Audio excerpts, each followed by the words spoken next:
Assalamualaikum warahmatullahi wabarakatuh. Waalaikumsalam warahmatullahi wabarakatuh. Selamat pagi menjelang siang semuanya. Selamat pagi, Mem. Selamat pagi, Mem. Gimana kabarnya, Nak? Sehat? Alhamdulillah sehat, Mem. Alhamdulillah. Oke, kita lanjut aja ya, biar cepat.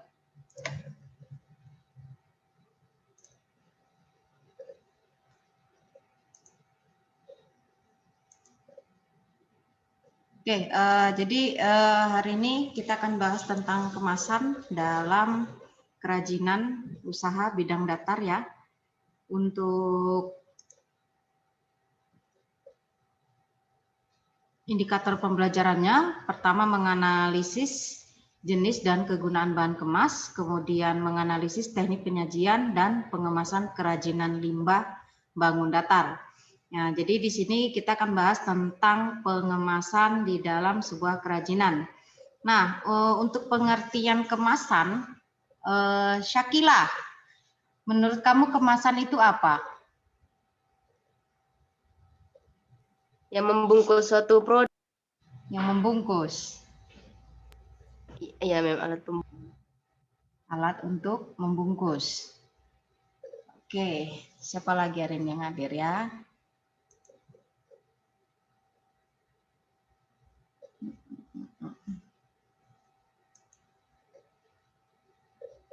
Unisari.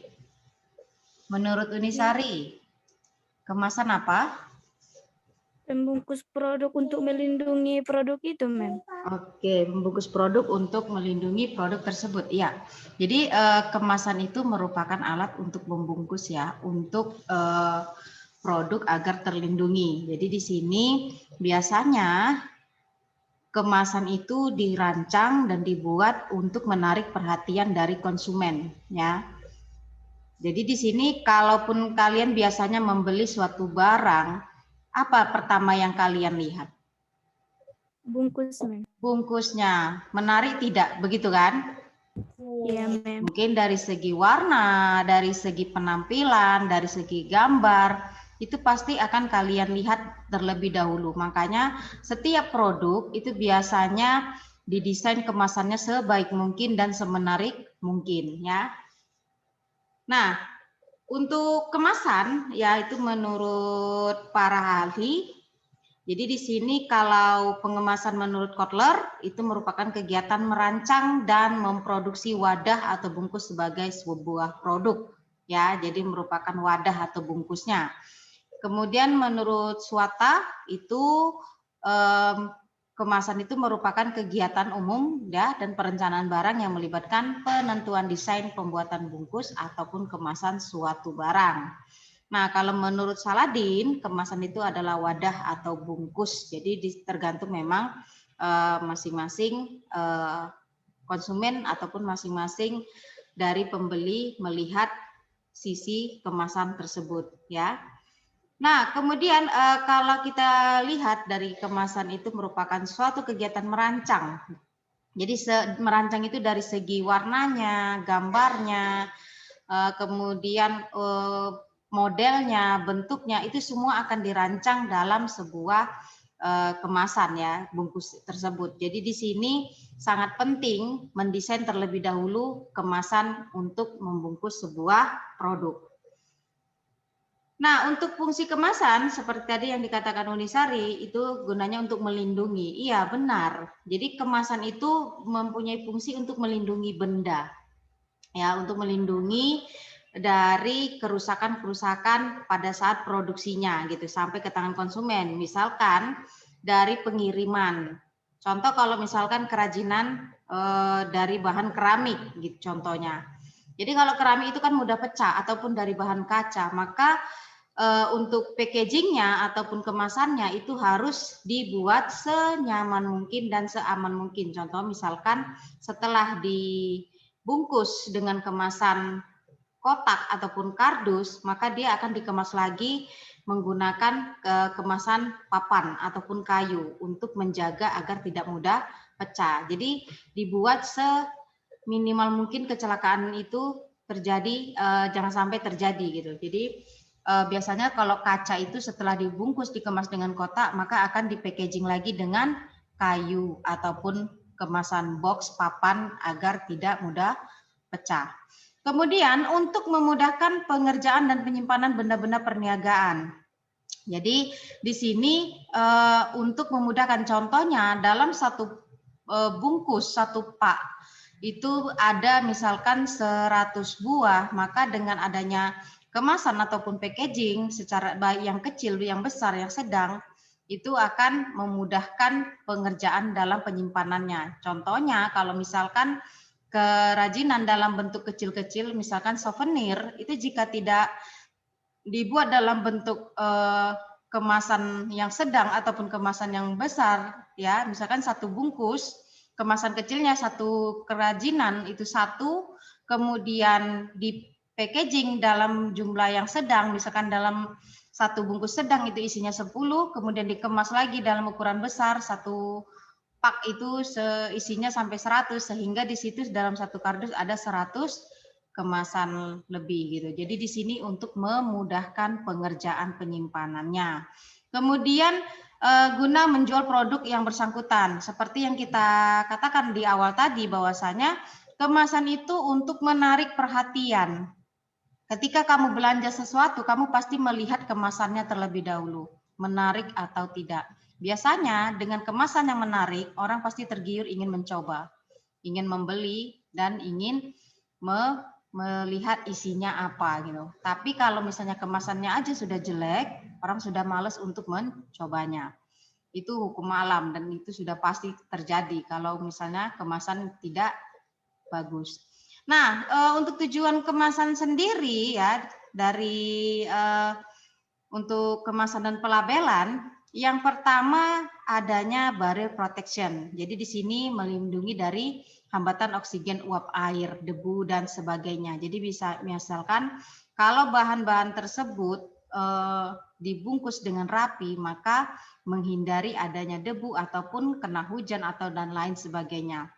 Kemudian containment or agglomeration. Jadi di sini biasanya benda-benda kecil ini dikelompokkan bersama dalam satu paket ya untuk efisiensi transportasi. Seperti saya katakan tadi, misalkan kerajinan dalam bentuk gantungan kunci itu kan bentuknya kecil, maka itu dipak lebih besar agar isinya lebih banyak untuk memudahkan efisiensi transportasi. Kemudian information transmission ya. Jadi di sini ada information transmission. Jadi di sini informasi tentang cara penggunaan ya, menggunakan transportasinya. Baik dari segi daur ulangnya, biasanya di dalam kemasan itu ada informasi-informasi untuk penggunaannya ya. Sehingga kita bisa tahu, contoh ada di situ penggunaan label dilarang menggunakan gancu. Berarti barang ini tidak bisa menggunakan gancu. Itu ada informasi-informasi dalam sebuah kemasan.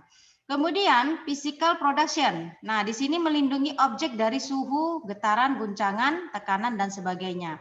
Jadi di sini seperti saya katakan tadi, ketika barang tersebut mudah pecah, maka akan dilindungi lagi kemasan yang aman ya. Di samping kemasan yang asli, maka akan ada lagi kemasan tambahan. Kemudian marketing. Di sini biasanya ya digunakan untuk bagaimana cara memasarkan barangnya. Jadi di sini mendorong pembeli untuk membeli produk dari segi warnanya, desainnya yang jelasnya di sini dari segi marketing. Kemudian convenience ya, berarti di sini fitur yang menambah kenyamanan dalam distribusi. Nah, penanganan, penjualan, tampilan, pembukaan kembali, penutup, dan penggunaan dan digunakan kembali. Jadi di sini ada tata cara menggunakannya, baru membukanya, dan lain sebagainya. Nah, kemudian reducing theft, ya, yaitu kemasan yang dapat ditutup kembali. Ya, jadi di sini jika rusak secara fisik, ini bisa ditunjukkan dengan tanda-tanda dari segi pembukaannya. Biasanya pada reducing theft ini biasanya menggunakan segel. Jadi kalau misalnya ada dibuka, itu ketahuan segel akan rusak.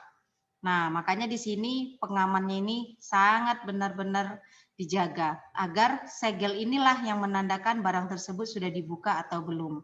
Biasanya kalau barang-barang yang berharga itu biasanya segelnya itu sangat ini ya, sangat sensitif. Jadi kalaupun langsung dibuka itu akan nggak bisa lagi diperbaiki. Seperti misalkan HP itu kotaknya itu pasti disegel. Jadi untuk menghindari pencurian perangkat-perangkat yang ada di dalamnya. Oke, terus kita lihat dari jenis-jenis kemasan. Nah, untuk jenis-jenis kemasan ya, kalau berdasarkan struktur isinya itu ada kemasan primer. Ya, itu biasanya kemasan yang langsung mewah dari bahan pangan kaleng, susu, botol minuman dan lain-lain. Itu disebut dengan kemasan primer. Kemudian kalau kemasan sekunder ini biasanya menggunakan kotak atau karton ataupun kayu ya, kayu buah-buahan gitu. Kemudian kemasan tersier dan kuarter. Jadi di sini biasanya kemasan yang dilapisi lagi. Setelah kita kemas maka dilapisi kembali seperti yang saya katakan tadi. Ketika sudah dikemas dengan kemasan sekunder ya, kotak, maka dikemas lagi dengan kemasan kayu ataupun papan. Jadi di sini untuk melindungi selama pengangkutan. Jadi di sini setiap produk yang dikirim melalui kapal, pesawat, ataupun bus itu biasanya menggunakan 3 kemasan ini. Yang pertama kemasan primer itu kemasan awal, kemudian kemasan sekunder itu kemasan kedua untuk menutup dan menghemat tempat penyimpanan, maka dibuat dalam bentuk kotak besar sehingga muatannya bisa banyak, kemudian dilapisi lagi dengan kemasan tersier, yaitu kemasan papan ataupun box untuk menghindari kalau kena hujan atau mungkin cuaca juga kurang bagus, kena panas, itu tidak mudah rusak. Jadi kemasan 3 ini biasanya sering digunakan untuk pendistribusian barang jarak jauh. Nah, kemudian berdasarkan frekuensi pemakainya, kemasan sekali pakai. Nah, ini biasanya kemasan ini ya dibungkus dengan plastik, kemudian karton ya, kaleng dan sebagainya. Kemudian kemasan yang dapat dipakai berulang kali. Misalnya ini botol. Biasanya kalau botol ini juga dilihat juga dari jenis bahannya ya. Kalau sekali pakai itu seperti botol minuman mineral. Sedangkan kalau untuk daur ulang kembali bisa dipakai kembali itu biasanya botol kaca ya. Nah, kemudian kemasan yang tidak dibuang. Nah, ini biasanya sering dipakai lagi di dalam kebutuhan rumah tangga ya. Contohnya misalkan jenis kaleng susu, kemudian botol ya, apalagi dari jenis botol kaca. Itu biasanya sering dipakai kembali dan tidak dibuang. Kemudian berdasarkan tingkat kesiapan pakai. Nah, kesiapan pakai, kemasan ada 2, yaitu kemasan siap pakai dan kemasan siap dirakit. Jadi kalau kemasan siap dipakai, itu biasanya sekali pakai langsung dibuang ya. Nah, sedangkan kalau dia kemasan siap dirakit, ya maka di sini lebih banyak seperti kaleng ya, yang bentuknya lempengan atau dan silinder fleksibel ya. Jadi biasanya dibuat dari kertas ataupun aluminium foil ataupun plastik. Jadi biasanya produk-produk yang memang kalau kemasan siap dirakit ini biasanya sering digunakan untuk barang-barang bisa jadi makanan ataupun barang-barang yang mudah pecah gitu. Jadi kalau misalnya dengan adanya kertas ataupun aluminium foil itu akan membantu melindungi produk yang ada. Nah, kita lihat dari syarat-syarat kemasan. Syarat-syarat kemasan kalau menurut Winarti ya, maka antara kemasan ya perlu dipertimbangkan dalam hubungannya ya dengan pengemasan yang ada. Jadi misalkan yang pertama itu dari sejumlah besar bahan kemasan yang tersedia, bahan manakah yang paling baik digunakan untuk menonjolkan wadah produk yang dihasilkan. Biasanya kalau dari segi kerajinan itu bahan untuk kemasannya itu biasanya plastik transparan, ya kan, plastik kaca yang sifatnya transparan agar nampak hasil kerajinannya yang akan dijual. Kemudian rancangan sebuah kemasan yang dapat mempermudah penggunaan produk oleh konsumen. Nah, biasanya di sini di dalam kemasan ini dibuat bagaimana cara menggunakannya. Kalau misalkan dia harus dirakit ulang, ya, maka itu dibuat dalam kemasan tersebut bagaimana cara merakit ulangnya. Kemudian warna, desain, bentuk serta ukuran ya kemasan yang harus digunakan. Jadi di sini juga warna harus paling disesuaikan. Biasanya menggunakan warna-warna yang kontras, yang sifatnya cerah dan menarik. Jadi desainnya juga harus benar-benar sesuai, tidak kebesaran ataupun tidak kekecilan. Jadi memang standar ya, sesuai dengan produk yang akan dikemas. Kemudian apakah dapat dirancang sebuah kemasan dilihat dari fungsi sehingga kemasan itu dapat dipakai untuk tujuan lain setelah barang yang ada di dalam kemasan itu habis dikonsumsi. Ini juga perlu dipikirkan terlebih dahulu ya. Kemasan itu dilihat dari fungsinya gimana. Oke.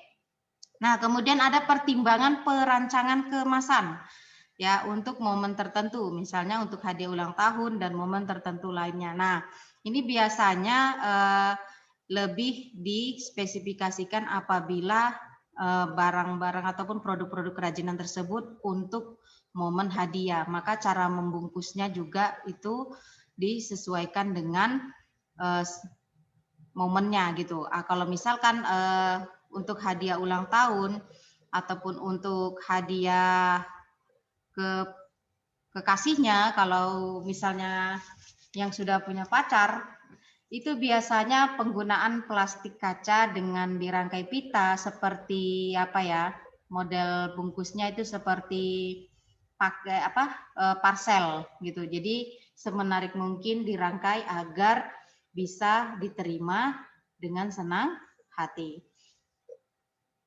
Nah, kita lihat dari bahan kemasan. Nah, bahan kemasan itu ada yang berbahan seperti gelas ya, itu mudah pecah, transparan ya. Jadi di sini biasanya kalau gelas ataupun yang jenis transparan itu biasanya digunakan sebagai contoh kalau misalkan kerajinan membuat lilin ya, lilin dari lilin gelas itu kan ada yang untuk lilin hiasan ya.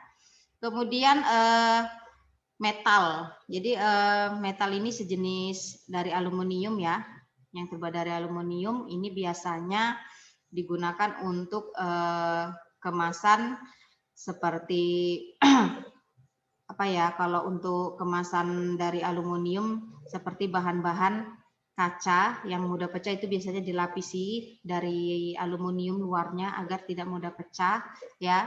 Ataupun barang-barang yang memang mudah rusak. Jadi kalau biasanya untuk pengemasan pakai aluminium foil itu biasanya barang-barang yang gampang rusak ataupun gampang cedera. Jadi biasanya dibalut lagi dengan metal ataupun aluminium foil. Kemudian kertas. Nah, biasanya kalau kertas ini untuk kerajinan-kerajinan yang memang seperti kardus ya, untuk misalkan mengepak dari segi kemasan sekundernya ya, ataupun kotak untuk kemasan primernya ya. Di sini biasanya kalaupun kertas dalam bentuk karton ya, karton yang ataupun kardus yang sifatnya tebal agar tidak mudah rusak. Nah, kemudian plastik. Nah, kalau plastik ini biasanya digunakan untuk menutupi permukaan ya ataupun memudahkan agar tidak mudah lecet ataupun rusak gitu. Jadi di sini biasanya plastik ini lebih dominan kalau untuk barang-barang kerajinan yang kalau bisa yang memang dinampakkan isinya gitu. Jadi contoh misalkan seperti boneka, kemudian hiasan, kaligrafi atau sebagaimana itu biasanya dibalut dengan plastik agar nampak ya, kalaupun dijual dia nampak gitu. Nah, kemudian kita lihat dari daya tarik kemasan. Jadi daya tarik kemasan itu ada yang dilihat dari daya tarik visual. Jadi biasanya di sini melihat dari penampilan kemasan ataupun label suatu produk, ya. Biasa dari segi warnanya, bentuknya, mereknya, kemudian ilustrasinya, teksnya, tata letak, dan lain sebagainya. Karena biasanya kalau dari segi teks dan tata letak itu biasanya kalau cara penggunaan itu di belakang, kemudian kalau yang di depan itu menampakkan mereknya, kemudian gambar produknya, dan lain sebagainya. Jadi di sini juga harus benar-benar mempunyai daya tarik visual atau penglihatan secara sekilas kita sudah bisa melihat ketertarikan pada sebuah produk. Contoh tadi seperti kita misalkan kalau kalian sendiri mau membeli produk, kalian pasti melihat yang awalnya itu adalah kemasannya. Belum tahu isinya, yang penting kemasannya dulu yang udah cantik gitu. Kadang walaupun kemasan tidak sesuai dengan isi, itu sering terjadi. Nah, kita lihat yang pertama dari segi warna. Jadi kalau untuk warna, pemilihan warna ini biasanya sering sih kalau masing-masing pengusaha itu beda ya, walaupun produknya sama jenisnya, tapi identifikasi warnanya sering berbeda. Kemudian untuk menarik perhatian biasanya ini kan seperti saya katakan tadi, warna yang kontras, terang ataupun cerah. Ya, sehingga dari jauh kita sudah bisa melihat warna tersebut. Nah, kemudian menimbulkan pengaruh. Nah, di sini biasanya meningkatkan selera konsumen. Ketertarikan konsumen itu sangat penting dari segi warna. Nah, kemudian untuk mengembangkan asosiasi tertentu terhadap produknya. Kemudian menciptakan suatu citra dalam mengembangkan produknya. Jadi citra baik gitu. Jadi biasanya ketika kalian sudah melihat warna dari kemasan, kemudian kalian tertarik, maka di sini kalian dan tahu rasanya, isinya bagaimana, kualitasnya bagaimana, itu akan menimbulkan citra dalam produk tersebut. Nah, kemudian untuk menghiasi produk, jelas karena di sini memang warna itu sangat dominan dengan kontrasnya produk, apalagi sebuah kerajinan, warna itu sangat penting. Nah, kemudian untuk memastikan keterbacaan yang maksimum dalam penggunaan warna kontras. Kemudian di sini untuk mendorong tindakan proteksi terhadap cahaya, ini juga harus diperhatikan. Biasanya ada barang-barang yang tidak tahan cahaya matahari langsung, jadi harus benar-benar bisa warna ini bisa melindunginya. Kemudian mengendalikan temperatur barang di dalamnya. Biasanya kalau warna-warna yang bagus untuk produk tersebut itu mengurangi air. Contoh misalnya gini, kalau barang itu sering menimbulkan uap air, maka bagaimana caranya memberikan warna agar tidak mudah menimbulkan air ataupun temperatur air di dalam sebuah kerajinan. Lembab ya, istilahnya lembab itu bagaimana gitu. Nah, kemudian untuk membangkitkan minat dalam mode. Jadi di sini warna ini adalah sangat dominan dalam sebuah kemasan. Nah, kemudian dari segi bentuk. Jadi biasanya orang lebih suka bentuk yang simple, sederhana, tapi menarik gitu. Kemudian di sini juga kita bisa lihat kemasan itu menyenangkan. Ketika kita melihat, kita senang dengan kemasan tersebut. Gitu. Nah, kemudian biasanya orang lebih suka bentuknya bujur sangkar ya, ataupun petak daripada persegi panjang. Itu survei pasar juga sudah membuktikan kita lebih suka yang bentuk bujur sangkar daripada persegi panjang. Kemudian cembung juga daripada bentuknya cekung. Karena apa? Cembung itu lebih menarik. Kemudian kalau untuk wanita itu biasanya bentuknya bulat gitu. Kemudian kalau untuk laki-laki itu biasanya lebih suka bentuknya siku. Nah, kemudian bentuknya itu juga bisa dilihat dari jauh ya. Kalau misalnya dari jauh kita sudah bisa melihat ketertarikan dari sebuah bentuk kerajinan tersebut. Nah, kemudian merek atau logo. Nah, biasanya di sini dalam membuat merek atau logo ini harus benar-benar asli, tidak boleh mengambil nama produk dari orang lain. Kemudian mudah dibaca ataupun diucapkan, apalagi sesuaikan dengan daerahnya. Jangan nanti kamu membuat produk, membuat merek sesuai dengan bahasa kamu. Ketika kamu taruh di luar kota, dijual di luar kota, orang susah mengucapkannya karena tidak biasa untuk mengucapkannya, apalagi tulisan dengan bacaan berbeda. Nah, itu bisa kacau untuk mengenalkan dari produk kamu. Kemudian mudah diingat ya, karena memang kalau produk susah untuk diingat mereknya, itu orang juga akan barang itu akan susah lakunya. Karena apa? Mau beli kembali orang udah bingung mereknya apa ya kemarin gitu. Tapi kalau misalnya mudah diingat merek ataupun logonya, itu orang akan mudah untuk membeli kembali. Kemudian sederhana dan ringkas. Jadi merek itu nggak perlu panjang kali lebar gitu atau luas seperti panjang kereta api, gerbong kereta api, itu nggak perlu. Merek cukup 1 ataupun 2 kata. Nah, kemudian tidak mengandung konotasi yang negatif. Nah, ini juga harus diperhatikan ketika kamu buat sebuah produk, maka jangan mengandung unsur konotasi yang negatif. Orang berpikirnya sudah lain gitu. Jadi harus benar-benar yang menarik. Nah, tidak sulit digambarkan, jadi mudah dibayangkan oleh orang lain. Ketika sudah tahu produk tersebut, maka mudah untuk digambarkan. Tujuannya apa? Untuk memudahkan promosi melalui dari mulut ke mulut gitu. Seperti kalau gosip ya, itu cepat menyebar. Nah, sehingga merek atau logo ini tidak boleh sulit untuk diucapkan, kemudian mudah diingat dan mudah digambarkan oleh konsumen. Oke, kita lihat dari kalau ilustrasi. Jadi di sini kalau ilustrasi merupakan tambahan ya, tambahan dari sebuah alat komunikasi untuk kemasan. Ya, biasanya di sini termasuk dari fotografi ataupun gambar-gambar untuk menarik konsumen. Jadi biasanya gambar-gambar yang ada di kemasan.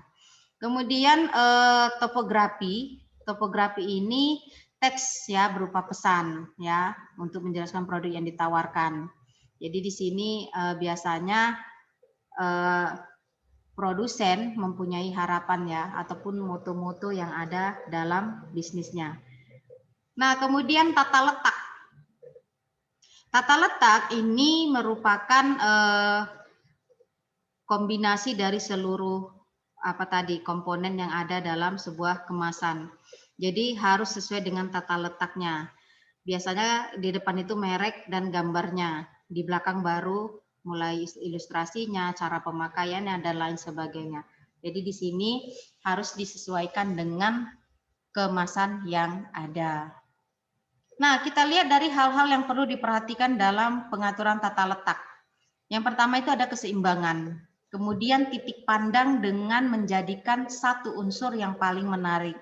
Biasanya kalau yang menarik itu dibuat agak di depan, kemudian atau disandingkan di sebelah kanan. Yang jelas nampak ya, nampak dari ketika orang melintas. Kemudian perbandingan ukuran yang serasi. Jadi harus benar-benar didesain semenarik mungkin sehingga ketika orang melewatinya itu membuat mereka ingin melihat lebih jauh lagi. Tata urutan alur keterbatasan yang sesuai. Jadi di sini tata letak ini harus benar-benar didesain semenarik mungkin. Biasanya ketika kalian belanja ataupun jalan-jalan, kalian pasti ada melihat sebuah toko yang menata barang-barangnya dengan sangat bagus. Sehingga kalian tertarik untuk masuk dan melihat barang-barang tersebut. Itu biasanya kalaupun toko ataupun produsen yang pandai membuat tata letak dari sebuah barang, itu biasanya lebih banyak pengunjung yang datang. Oke, kemudian daya tarik kemasan ya. Jadi kemasan ini menjamin dapat melindungi produk. Kemudian mudah dibuka ya. dan mudah disimpan. Kemudian porsinya juga sesuai, dapat digunakan kembali, mudah dibawa, dipegang, dan dijinjing. Nah, kemudian yang terakhir, kemasan itu mudah dipakai dalam menghabiskan dan mengisinya kembali. Ya, jadi di sini biasanya daya tarik kemasannya seperti itu. Ada yang memang contoh produk memberikan daya tarik membeli produk kemasan setelah dikemas, maka ada kemasan tambahan berupa tas ataupun plastik yang cantik sehingga kamu bisa menggunakannya kembali. Nah, kemudian dari etika kemasan. Jadi etika kemasan yang pertama, membuat kemasan dapat dipertanggungjawabkan secara sosial. Ya, jadi di sini kamu harus tahu daur ulangnya kemana, ya, kemasan tersebut sehingga tidak merusak lingkungan. Kemudian kamu juga harus mencantumkan tanggal kadaluarsa ataupun kapan barang-barang itu bisa digunakan agar tidak merugikan konsumen. Kemudian dicantumkan informasi harga barang agar konsumen tidak merasa tertipu. Inilah yang perlu dalam sebuah etika kemasan. Ada tadi apa dapat dipertanggungjawabkan sehingga bisa tidak merusak lingkungan, kemudian mencantumkan tanggal kadaluarsanya, kemudian memberikan informasi harganya agar orang-orang tidak tertipu. Oke, dari materi hari ini ada yang ingin ditanyakan, Nak? Pas? Pas, Mem. Oke. Jadi kerjakan psikologinya ya, tugas-tugasnya ya. Itu saja untuk hari ini. Assalamualaikum warahmatullahi wabarakatuh. Waalaikumsalam warahmatullahi wabarakatuh. Waalaikumsalam warahmatullahi wabarakatuh.